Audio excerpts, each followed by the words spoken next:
Ouais, enfin.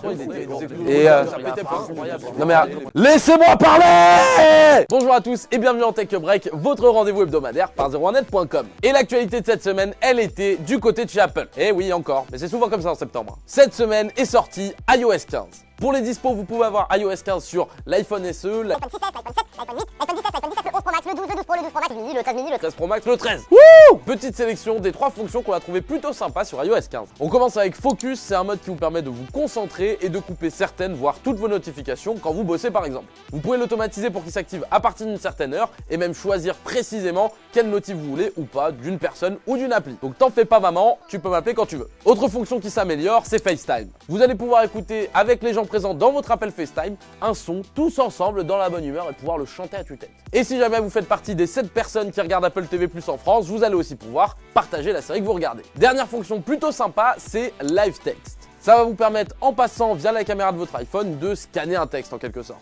Exemple, vous êtes en Chine, sur la route, vous voyez un panneau que vous ne comprenez pas, vous pouvez passer la caméra de votre iPhone dessus, ça va vous scanner le texte numériquement et vous allez pouvoir l'importer dans un traducteur pour savoir où vous allez. Alors je parle de panneau en Chine, mais ça marche aussi avec le menu du petit italien à côté de chez vous.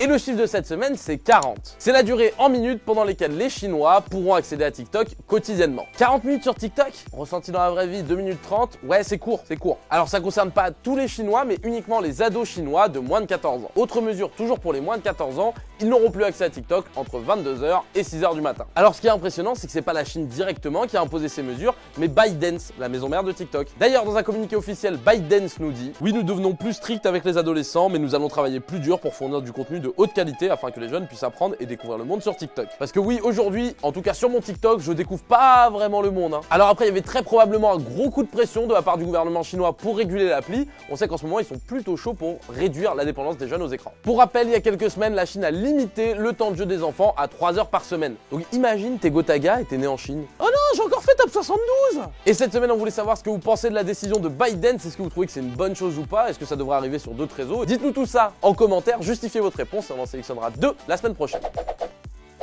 Et place au concours, la semaine dernière on vous offrait vos écouteurs Earphone et c'est Romain Civita qui les a gagnés. Bravo à toi, va voir ton commentaire pour voir comment récupérer ton cadeau. Et cette semaine on vous offre votre pack de 9 nanolith hexagone plus une extension de 3 nanolith hexagone, ce qui nous fait un total de... Je retire 12 nanolith hexagone. Pour participer, c'est très simple, vous les demandez dans les commentaires juste en dessous et c'est réservé à nos abonnés sur YouTube. Peut-on faire plus américain que la vidéo de cette semaine? Je vous laisse juger.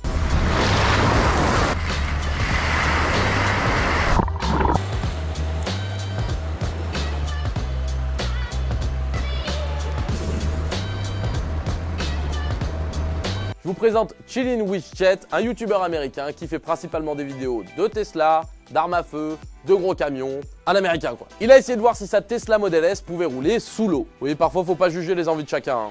Il a mis genre une immense bâche, ramené des tonnes d'eau et il a fait une sorte de maxi piscine.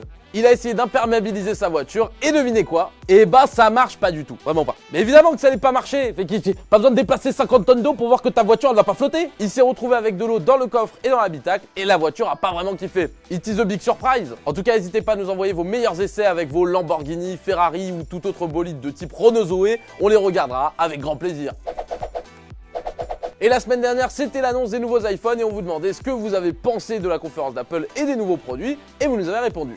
Ano Miyara nous dit qu'elle va garder son iPhone 12 Pro Max parce que par rapport à son utilisation actuelle et aux nouveautés de la nouvelle gamme des iPhones, elle en voit pas vraiment l'intérêt.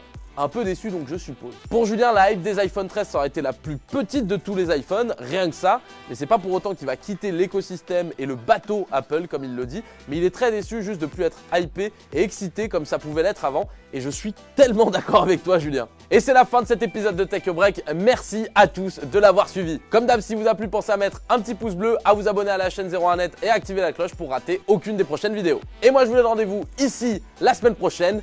Salut!